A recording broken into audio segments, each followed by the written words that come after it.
अब हम चलते हैं उचेहरा की खबर की ओर। हम आपको बता दें कि उचेहरा में महाविद्यालय भवन के निर्माण को स्वीकृति मिल गई थी और इसके लिए जो जमीन अलाट हुई थी उस अलाटमेंट में इतनी देरी हुई कि बाद में उचेहरा से वो महाविद्यालय भवन छिन गया और अब ये पता चला है कि ये भवन डिंडौरी में बनेगा।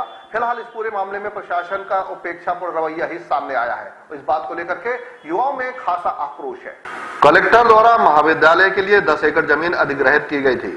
राजस्व विभाग द्वारा जमीन न उपलब्ध कराने के कारण ऐसे हालात बन गए कि उच्च शिक्षा विभाग ने आदेश दिया कि अब यह कॉलेज उचेहरा की जगह डिंडौरी में बनेगा और इस बात से नाराज युवाओं ने तहसीलदार को ज्ञापन सौंपा और साफ साफ कहा कि कॉलेज नहीं तो वोट नहीं। कुल मिलाकर के मामला यह कहता है कि प्रशासन द्वारा जो जमीन कॉलेज के लिए आवंटित की गई थी उसे आज तक खाली नहीं कराया जा सका। इस जमीन की लागत 6.25 करोड़ रुपए थी। इसका टेंडर भी नौगांव के हरगोविंद दास गुप्ता के नाम हो चुका था, परंतु 2 वर्ष बीत गए और इस पर कोई कार्यवाही नहीं हो पाई। सबसे गंभीर बात यह है कि जिस भूमि में महाविद्यालय को जमीन आवंटित की गई थी वहां पर पहले से ही कई लोग काबिज थे। हालांकि सरकारी रिकॉर्ड में ऐसा कोई कब्जा नहीं था, लेकिन उसे खाली कराने में ही 2 वर्ष लग गए। इस जमीन में महाविद्यालय निर्माण के लिए 2 वर्ष लगने का समय बहुत होता है और यही वजह थी कि उच्च शिक्षा विभाग ने इस आदेश को निरस्त करते हुए महाविद्यालय अब डिंडौरी को अलाट कर दिया है। इस बात से आक्रोशित नगर के युवा समाज सेवियों ने तहसील कार्यालय पहुंचकर तहसीलदार को चर्चा में कहा कि अगर महाविद्यालय के लिए स्वीकृत जमीन शीघ्र नहीं खाली कराई जाती और कॉलेज का निर्माण शीघ्र नहीं शुरू किया जाता तो हम सब लोग हड़ताल करेंगे और जरूरत पड़ी तो चुनाव का बहिष्कार भी करेंगे। चर्चा में तहसीलदार ने आश्वासन दिया कि अभी उक्त भूमि में फसल लगी है, जैसे ही फसल कटती है उक्त जमीन को अतिक्रमणकारियों से मुक्त करा दिया जाएगा।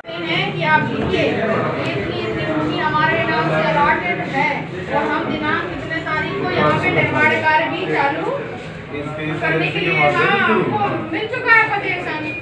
ठीक है ना, वो कॉलेज कैसे जब ऐसा हो रहा है तो कॉलेज प्रशासन। मैं यहाँ 2013 से पढ़ रही हूँ। इस कॉलेज में पढ़ने में अच्छी सुविधा है पर क्लास नहीं है। 350 बच्चे हैं जिनमें से पढ़ने में असुविधा होती है। यहाँ पे पानी भी मतलब यहाँ हायर सेकेंडरी से ही हमको करना पड़ता है। न लेटरिन न बाथरूम यहाँ कुछ नहीं है। रूम भी बहुत कम है जिससे पढ़ने में असुविधा होती है। यहाँ किसी प्रकार के मतलब खेलने कूदने का किसी भी। ये बताइए कितने कमरों का कॉलेज लग रहा, कितने साल से? 6 रूम है इसमें, जिनमें से हम 6 साल से यहाँ पढ़ रहे हैं और यहाँ पढ़ने में असुविधा होती है। ना खेलने का है ना पानी पीने, मतलब कहीं भी जाते हैं तो ये भी जानकारी मिली थी कि नया कॉलेज नया भवन बनना था, अभी कैंसिल हो गया। आपको जानकारी है क्या? हाँ, यहाँ हमको मालूम है कि यहाँ पे कॉलेज मिला था पर यहाँ बिल्डिंग नहीं बन पाई है और बिल्डिंग अब नहीं बन पा रही है, तो इसलिए हमको बिल्डिंग की अनुरोध कर रहे हैं कि हमें जल्द से जल्द बिल्डिंग मिले और हम लोग महाविद्यालय की था लेकिन पीजी की व्यवस्था। क्या नाम है आपका? सालनी सिंह। हम लोगों को कॉलेज के लिए ज़मीन मिल गई थी और 6.5 करोड़ रुपए भी आ गए थे, लेकिन काम भी शुरू हो गया था कॉलेज के लिए, लेकिन सरकार द्वारा हमारे कॉलेज का पैसा लैप्स हो गया, जिसकी वजह से हम लोग बहुत निराश हैं। हमारा 2013 में ये कॉलेज शुरू हुआ था। अब 3 कमरे हैं हम लोगों को मिल रहे हैं पढ़ने के लिए, 3 भवन मिले हैं। अब हम लोग बहुत निराश हैं कि कैसे क्या होगा, इसलिए आप सरकार से क्या अपेक्षा चाहते हैं? क्या उम्मीद रखते हैं कि सरकार आपको नया भवन जल्दी से जल्दी दे? क्या मांग करते हैं आप? हाँ, सरकार से यही हमारी वो उम्मीद है कि हमें जल्दी से जल्दी पैसे भेजे, हमारा कॉलेज शुरू हो जिससे हम आगे की पढ़ाई कर सकें। क्या नाम आपका? प्रियंका गर्ग। जी, ये पैसा 6.5 करोड़ रुपये स्वीकृत हुआ था, लेकिन चूँकि भूमि उपलब्ध नहीं हो सकी ऐसी सूचना उनको थी और इधर हम लोग प्रयास कर रहे थे कि अतिक्रमण हट जाए और हमारा निर्माण कार्य जारी हो जाए। इसी बीच वो पैसा जो है डिंडौरी जिला को स्थानांतरित कर दिया गया। आगे आप लोगों की शिक्षा विभाग की क्या पहल होगी विद्यालय की तरफ से? आगे अगली पहल क्या होगी?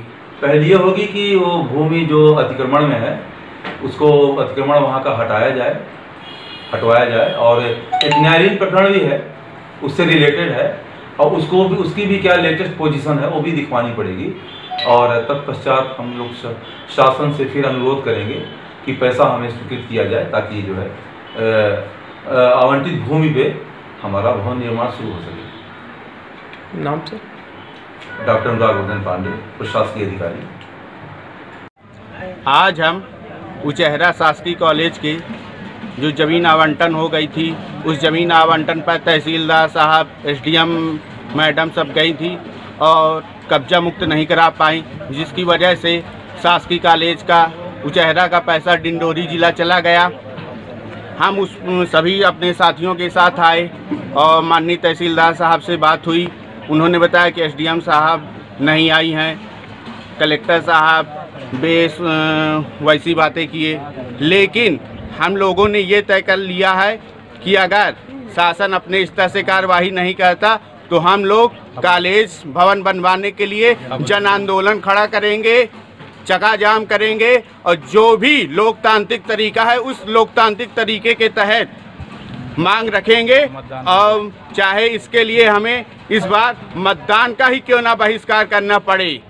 कितने साल से कॉलेज उचेहरा में जो 1-2 कमरों में लग रहा है, कितने साल से? ये विगत 5 वर्षों से 4-5 कमरों में संचालित है। जो कमरे भी उन्हें दिए गए हैं वो भी जीर्ण शीर्ण है, कभी भी कुछ भी बड़ी घटनाएं हो सकती हैं, इसलिए नए कॉलेज की बिल्डिंग अति आवश्यक है। क्या नाम आपका? मेरा नाम दीपांशु समदरिया उचेहरा का ही हूँ।